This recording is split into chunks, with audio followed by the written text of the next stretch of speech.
명리심리TV의 화탁지입니다. 네. 이렇게 좀 쉽게 명리 용어랑 그다음에 실제 사례랑 좀 섞어서 명리를 처음 접하시는 분에게도 이렇게 생활 속에 명리가 녹아 있구나라는 걸 알려보자는 취지에서 제가 이름도 바꾸고 사주라는 말을 빼고 명리 심리를 넣고 조금 실제에서 우리 주변에서 볼 수 있는 사례들을 많이 이제 하려고 계획하고 있는데 이제 오늘은 가족, 그 한 가족이 갖고 있는 문화에서 그 성격들을 명리로 한번 제가 풀어보겠는데, 특히 오늘은 관성이라는 거에 대해서 얘기를 드릴게요. 사실은 어쩔 수 없이 저도 이 공부를 하다 보면서 제 주변에 있는 사람들을 먼저 살피게 되잖아요. 제가 제일 처음에 명리 공부하고 저희 가족들의 사주를 다 풀어봤는데, 희한한 게 저희 가족 그 문화가 어떠냐면, 한마디로 되게 웃음이 없어요, 가족들이. 그러니까 좀 심각한 거 좋아하고 걱정을 막 미리 하고, 그 다음에 다들 책임감에 이렇게 책임감이 잘 무장된, 그래서 긍정적인 측면에서는 이렇게 그 자기한테 맡겨진 일에 대해서는 잘하는 분들이 많은데, 단점으로는 웃음이 없고 인생이 인생의 즐거움보다는 인생의 비관적인 측면에 초점을 더 맞추고, 그 다음에 이제 본인들이 원래 책임감이 강하기 때문에, 만약에 한 명이라도 가족 구성원 중에 한 명이라도 책임감을 좀 다 못할 때는 이제 비난을 좀 하게 되는 그런 측면이 있어요. 그러니까 저희 가족의 문화는 뭐였냐면, 밥을 먹으면서 TV를 보면서 그 개그 프로를 보면서 웃는 거에 대한 어떤 그런 게 거의 없는 분위기였다는 얘기죠. 그러니까 밥을 먹으면서 TV를 보면서 웃는다?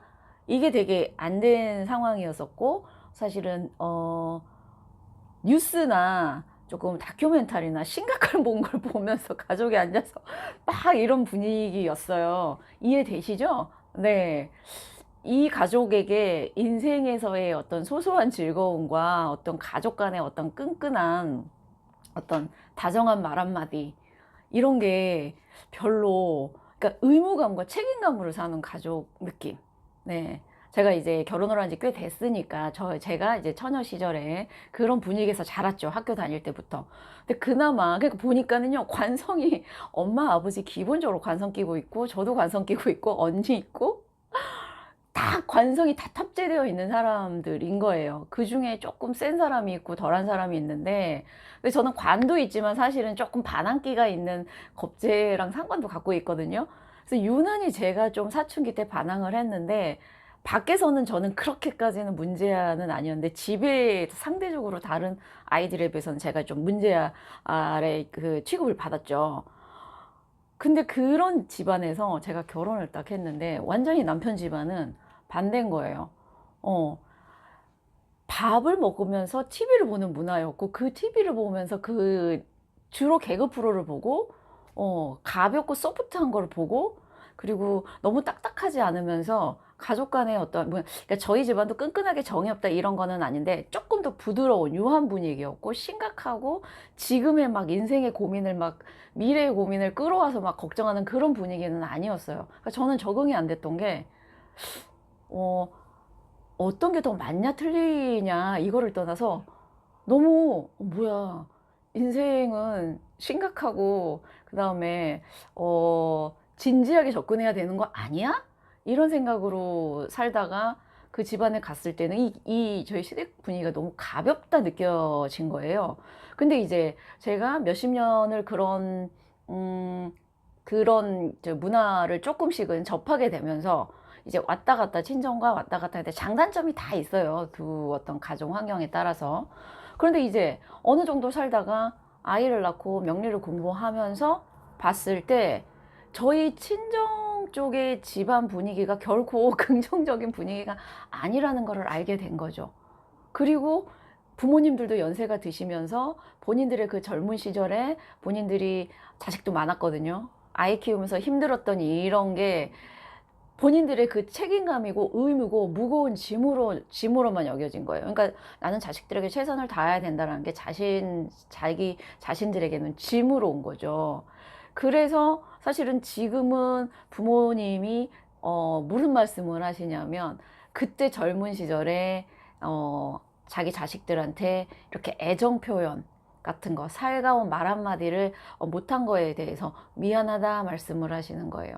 그러니까 그분들에게 인생은 내가 사랑하는 가족의 개념이 아니라 책임감으로 똘똘 뭉친 내가 짊어지고 가야 될 짐이었던 거죠. 물론 이해하죠. 이해해요. 저도 부모님의 그거를 이해하는데, 그런 환경 속에서 자란 저 역시도 사실은 그게 되게 컸지만, 또 하나는 뭐냐면, 내가 인생을 살면서 내 삶과 가족이 나에게 부담이나 책임감으로 오지는 말아야겠다. 물론 저는 책임감이 나쁘다는 얘기를 하고 있는 게 아니에요. 아닌데, 관성다자들, 특히 관을 일지나 월지에 놓고 계신 분들은 삶을 즐길 줄은 모르고, 이분들의 특징이요, 웃음이 별로 없습니다.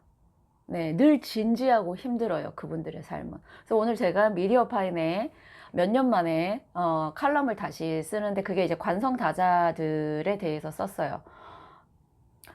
내가 만약에 관이 많고 이런 특징이 있으신 분들은요, 그냥 모든 사안에 대해서 일단 웃고 시작하세요.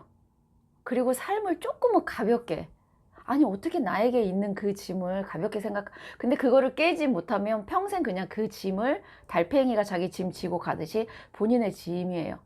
내 할 일은 하는 거예요. 하지만 그게 부담과 책임과 무거움으로 오면 안 된다는 거예요. 거기에서 한 발짝 이동을 했을 때, 내가 일은 하되 이거는 내 일이고 나는 지금 내 인생의 한 부분을 사는 거지, 내가 이거를 부담으로 받아들이고 짐이라게 느끼는 순간 내 인생 자체가 본인한테는 짐이라는 거죠. 그러면 가족, 그 다음에 내가 사랑하는 사람들, 내 친구, 모든 사람이 본인에게 부담, 짐으로 올 수 있어요. 어떤 분들은 그 책임이 곧 사랑 아니냐라고 연결시키기도 하세요. 그래서 제가 이렇게 얘기하는 게, 아예 모든 책임이 다 나쁘다라는 건 아닌데, 유난히 책임감으로 똘똘 뭉치고 삶에 있어서 뭐든지 본인의 어떤 세상을 즐기는, 그리고 세상을 바라보는 긍정적인 시야보다는 내가 해야 되는 일, 그리고 내 목표와 내 책임감과 나의 어떤 가치를 보여주는 그쪽에 의미를 부여하시는 분들에게 제가 해드리는 말씀이에요. 네, 그래서 나에게 있는 거를 바꾸는 거는 절대 쉽지 않기 때문에, 제가 본인을 먼저 보는 그 공부를 하셔야 된다. 거기에서 변화가 발생한다. 저도 관을 끼고 있는 사람이라 저는 그분들의 특징을 너무 압니다만, 인생은요, 내가 지금 이 순간 즐거운 게 가장 우선입니다. 단, 나의 즐거움 때문에 타인에게 피해를 끼치지 않는 범위 내에서예요. 그래서 제가 한 가지만 오늘 유념하세요. 매사가 심각하고 매사가 그렇게 책임감과 부담감으로 힘드신 분들은요, 늘 웃는 습관, 나의 그 경직된 사고와 경직된 근육을 좀 풀어주는 그거를 먼저 하셔야 돼요. 왠 줄 아세요? 관이 많은 사람 분들이요, 일은 잘하고 책임감이 많아서 결국에는 이루는 것들도 많지만, 이분들은요, 그런 스트레스 때문에 명이 길지 않습니다. 네, 뭐 인명은 제천이라 명은 타고나는 거지만 즐거움을 몰라요. 그런 분들이 나이 들면요, 내 인생이 뭐였지? 나는 뭐였지? 라는 허무감이 밀려옵니다. 그래서 제가 지금 말한 특징들을 갖고 계시는 분들, 난 사주는 모르는데 나는 그런 특징들이 있다 하시는 분들은요, 네, 웃으시고, 그 다음에 매 순간 내가 조금 즐거워할 일이 없을까? 이거를 먼저 생각하세요. 책임감을 버리라는 얘기 아니라는 거 아시겠죠? 웃으시는 연습, 그리고 실수를 조금은 해도 괜찮다. 그렇다고 내 인생이, 이 우주가 망하는 건, 멸망하는 건 아니다.